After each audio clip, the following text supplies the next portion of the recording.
Cristina Kennington. Y yo, Nancy Rodríguez. Ambas somos psicoterapeutas de CIPRE Psicología Preventiva y Psicoterapia. Y hoy estamos aquí en CIPRE en Diálogo con el tema de la psicología del cuidador y en específico hablando sobre los cuidadores informados. Recordando que cuando decimos cuidador nos referimos a la persona que se está haciendo cargo de otra porque su situación mental o física ya no le permite ser independiente económica y físicamente. Exacto. Y bueno, Cris, cuando estamos hablando de cuidadores informados podemos empezar con esta idea de qué es lo que tiene que hacer el cuidador una vez que está viendo que su familiar pues ya no depende de sí mismo. Para esto estamos hablando que regularmente ya pasó toda una travesía de doctores. Para que una persona se convierta en cuidador es porque también desafortunadamente su familiar, que en este caso acuérdense estamos hablando de cuidadores no profesionales, por lo tanto del familiar, del amigo, del vecino que se está haciendo cargo de esa persona que ya no es independiente, pues estaríamos hablando, como les digo ahorita, de que ya regularmente ha habido toda una travesía, se ha recorrido a diferentes momentos y entonces es aquí donde tenemos que tener bien en cuenta de que el cuidador tiene que estar informado sobre las especificidades de la enfermedad de su familiar. Y sabes que yo creo que yo entiendo que para el cuidador, al recién ingresado en este rol de cuidador, puede ser realmente abrumante pensar en todo lo que tiene que hacer, ¿no? Exacto. O sea, de por sí ya va a tener que como dar cierto tiempo, cierta cuestión económica y obviamente afecto a esta persona que va a tener que cuidar.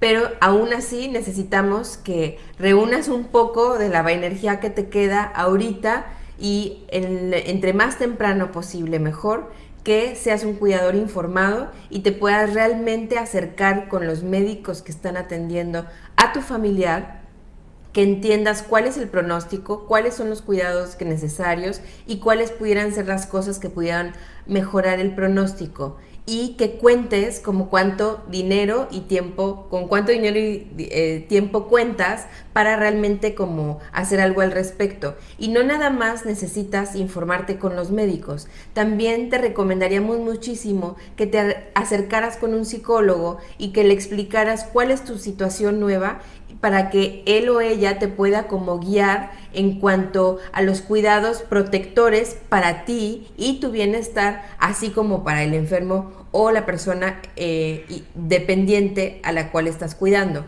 Y obviamente también te recomendamos, que muchas veces lo dejamos hasta el final, que te informes legalmente cuáles son tus responsabilidades y tus derechos y con qué otras personas compartes esas obligaciones y derechos. Exactamente.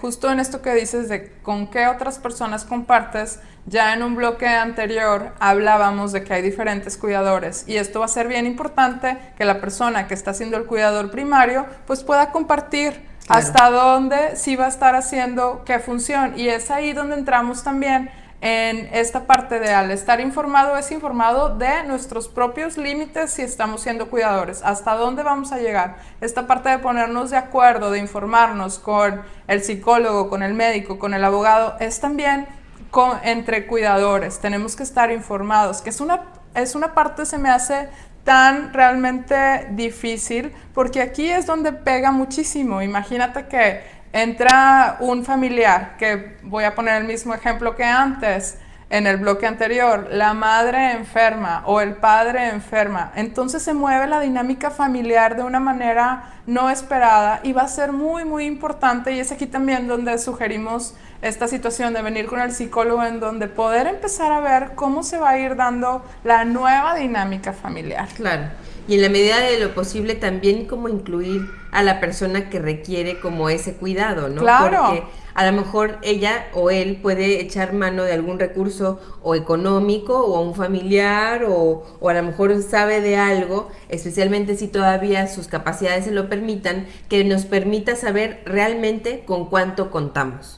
Fíjate, ahí es bien importante este punto, porque estamos hablando del cuidador y sí, estamos pensando que es cuando ya el familiar es dependiente. Completamente. Sin embargo, está esta fase previa que es muy importante de ver, en donde la persona enferma probablemente esté enferma y sí, a lo mejor sí es una enfermedad crónica, degenerativa, va a ir perdiendo poco a poco sus capacidades, tanto físicas como mentales, pero hay que ver como cuidador, informarnos hasta dónde, informarnos y estar viendo, o sea, directamente ¿no? midiéndonos y midiendo a la otra persona como para entonces también saber hasta dónde la estoy protegiendo y hasta dónde la estoy sobreprotegiendo. Y en ese sobreproteger estoy empezando desafortunadamente a anular al enfermo. Entonces esta parte va a ser tan importante como el hecho de ver hasta dónde estamos nosotros interactuando como cuidadores, pero también hasta dónde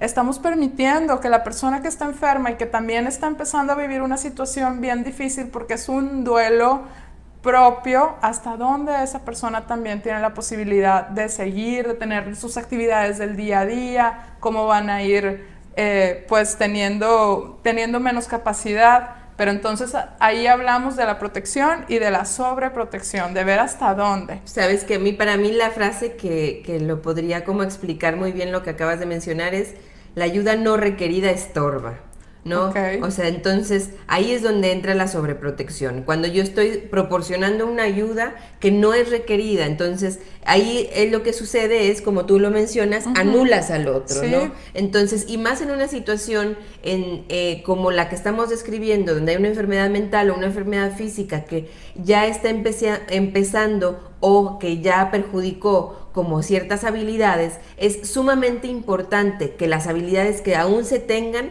se utilicen y se ejerciten, que eso va a proporcionar, no anular al enfermo, va a proporcionar un alivio a nosotros, porque claro, o significa que alguien más, que el propio enfermo o la persona bajo cuidado puede hacerse cargo de sí mismo, y también va a proporcionar como una sensación de valía y de independencia y que la persona pudiera estar viviendo. Entonces, definitivamente hay que tener cuidado con esto, y al mismo tiempo, hablándose de hasta dónde yo entro al cuidado, que es hasta donde el otro pueda, creo que también importa mucho el que cuando me pregunte a mí mismo que tengo que hacerlo, hasta dónde, yo también sepa reconocer cuáles son mis límites, y yo necesito estar bien cuidado y bien descansado para yo poder dar un buen cuidado, porque si no, el desgaste va a dejar a dos personas con la necesidad de cuidado.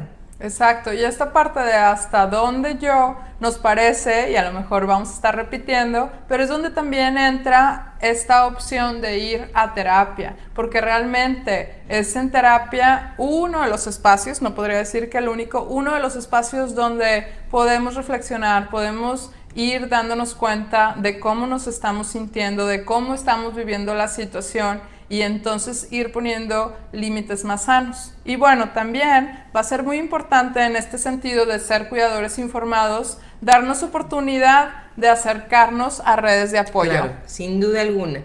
Digo, estamos hablando de redes de apoyo que puede ser tanto nuestra familia nuclear, nuestra familia extensa, como también grupos de personas que también son cuidadores, que en el caso de muchísimas enfermedades se cuenta con grupos de autoayuda para el trastorno bipolar, para la esquizofrenia, para el Alzheimer, o sea, hay muchas comunidades que si tú las buscas, la puedes encontrar, y que pueden realmente aligerar muchísimo la carga que tú tienes como cuidador. Tú me lo mencionabas el otro día, ¿no, Nancy? O sea, a veces es tan aliviante nada más saber qué pañales comprar, con qué médico acudir, cómo acomodar la cama o la almohada, cuál es la técnica para levantar a alguien de la cama. O sea, esa información te la puede dar muy bien otra persona que ha pasado por el proceso que tú estás pasando, y sí hay estas agrupaciones. Entonces la recomendación es que las busques.